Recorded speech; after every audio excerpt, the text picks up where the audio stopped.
Hello, just wanted to spend a few minutes today explaining the scoring process, a bit of an overview of how that scoring process works, and a little bit about the implications. So, once you get logged in, you're going to remember that all the questions you're actively forecasting, these are the ones that are still out there, are available under the forecast page for you to update. Now, with the scoring, once a question gets resolved, there's two ways for a question to be resolved. Either it times out, so for example, this question is going to close on May 1st, 2020, or the event eventually happens. And so once that occurs, we in the back end, about 24 hours within closing, we score all these and we provide you feedback. And feedback is a really important way of improving. The only way you can improve is to measure, and this is a really important measurement to see how this is going. Now, I'll be upfront. This is going to be a very humbling process. So I'll show you some of my better scores that I've been able to do. So this is the USDA's March Prospective Planning Report. It closed here at the end of March 2020. The question was the probability of soybean acres exceeding 84 million.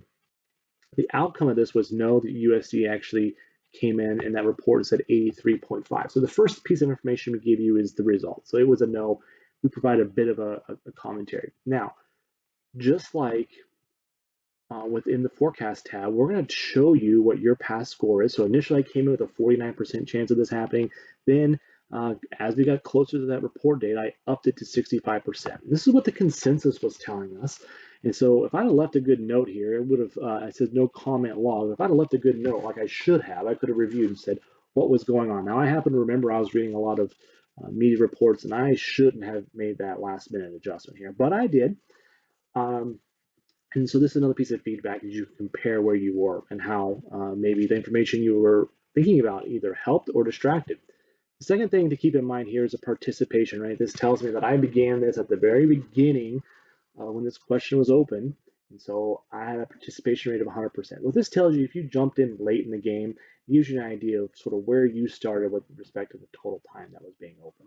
Finally, here's the score that we're reporting here. There's several good articles with links at the bottom of the page here that you can take a look at. This is the percentile rank.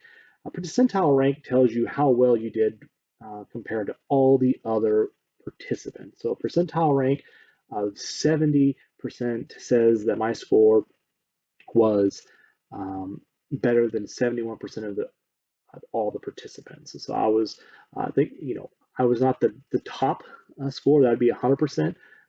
0 would be the lowest score. So this score did pretty well.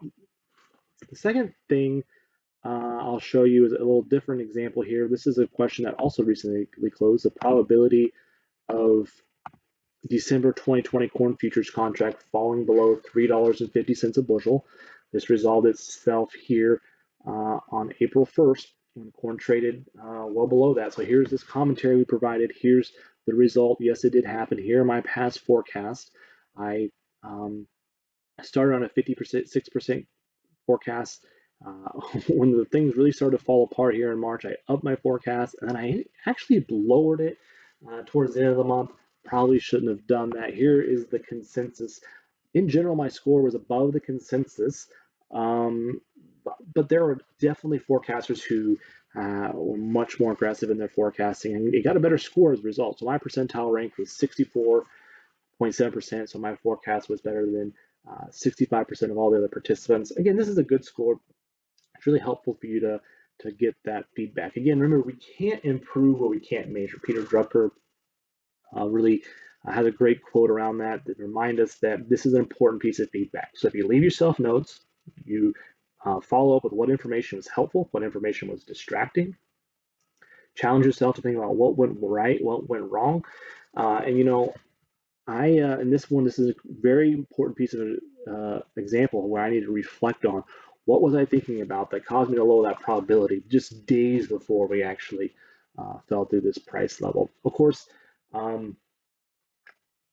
this is a very important feature here with respect to the scoring is providing you that feedback.